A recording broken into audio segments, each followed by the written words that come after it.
LoreWarrior Armour, the Minion Advanced Tactical Vehicle. Overview. The Minion is the first joint design between Ceres Metals on Tikhonov and General Motors of Cathal. On the drawing board since 3061, final development was delayed when the end of the clan invasion caused a brief lull in sales. Fortunately for business, the Fedcom Civil War sparked to life not long after.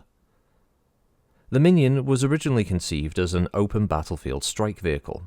As the Civil War continued to rage over Cathal, however, local commanders saw the need for tanks that were capable of rapid and effective urban deployment.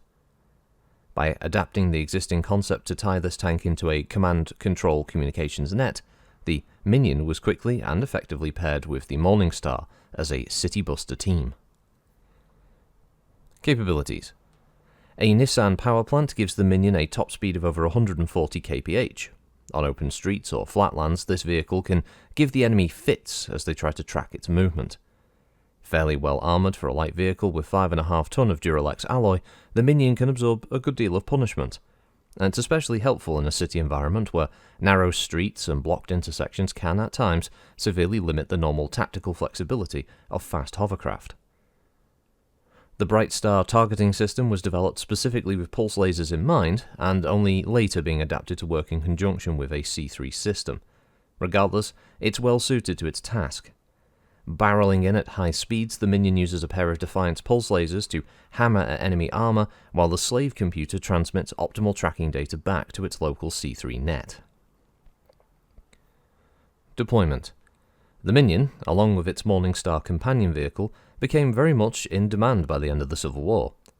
Catherine's loyalists were first to benefit from GM's production runs, using them to help turn the tide of the Cathal ground war back in their favour. By late 3065, however, Victor's allies now controlled the factories on both Cathal and Tikhonov. They used the Minion to devastating effect on these planets and others, leading up to the grand assault against New Avalon. It's likely that Tikhonov had already shared many production notes with the Ceres Metals facility on Warlock, despite a Federated Sun's command that no military technology was to be shared across the border with the Confederation. This became a moot point, however, when Sun Tzu's Liao's House Daidachi reclaimed Tikhonov at Victor's back. The Capellan military has since reassigned Tikhonov's outputs to their own forces, and is retooling the Warlock factory for additional production. Variants. Both known variants of the Minion replace the tank's C3 unit. A Cathal redesign exclusive to the Fed Suns installs one of the new targeting computers instead, making this tank a close-quarters nightmare. The Capella military has swapped out the C3 for a TAG unit, for use with their artillery spotting lancers. Although the Cathal facility could easily produce the design, as yet, company executives have opted against it. So, new technical readout, new start. Here we are with the Minion. It's a 20-ton vehicle, that's obviously a hover vehicle. It has a 95 Nissan Fusion power plant, giving it a cruise speed of 97 kph with a flank speed of 151. Its armour is Duralex Light. Its armament is a pair of Defiance P5M medium pulse lasers, manufactured by General Motors and Ceres Metals Industries on Cathal and Tikhonov respectively. Its communication system is the Overlook J9 with C3 Slave, and its targeting and tracking system is the Bright Star 17 Mark II. What does this translate to? Well, it translates to a vehicle that can cruise at 9 and flank at 14, which is fairly respectable. Not as fast as some Hover vehicles, but I think the loadout sort of makes up for that.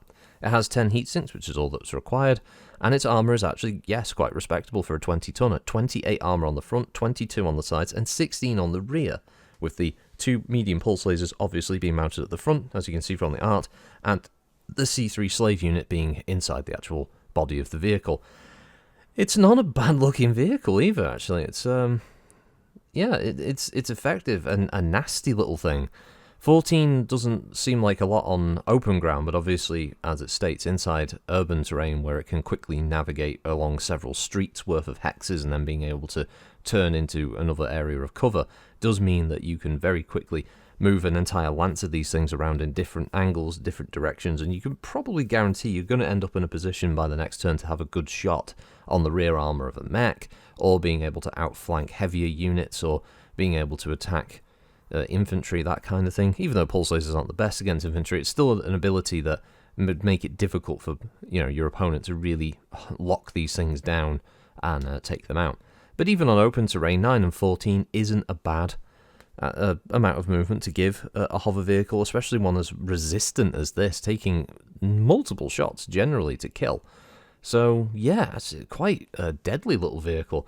As I said, not a bad looking one either. Yeah, okay, so sorry, so I was actually looking for the cockpit of the vehicle, but yeah, it's right there, quite low to the ground. And then you've got the big, I don't know, counterweight air intake. I guess that's where the actual VTOL business goes on at the back there. That's why it's so large. But yeah, it's not a bad looking vehicle. I actually don't mind this one. And also, given its production year, yeah, it's not too bad as well, because the tech does make it relatively cheap by 3067. So this probably started production in the late 3050s, early 3060s, and took this long before it got really picked up in sales. But yeah, I can completely see in universe why this thing would be in high demand, especially in urban combat. This is the kind of vehicle that would have been quite nasty for clans to encounter, because of its cheap production costs by comparison to mechs, and its ability inside urban centers to basically slow up stars of enemy mechs, even being probably capable of doing some good damage to like elemental units and stuff because of its ability to just zip between buildings. Granted, jump capable units might have a slightly easier time keeping up with it, but still, yeah, an effective little vehicle. Yeah, the Minion, I like it.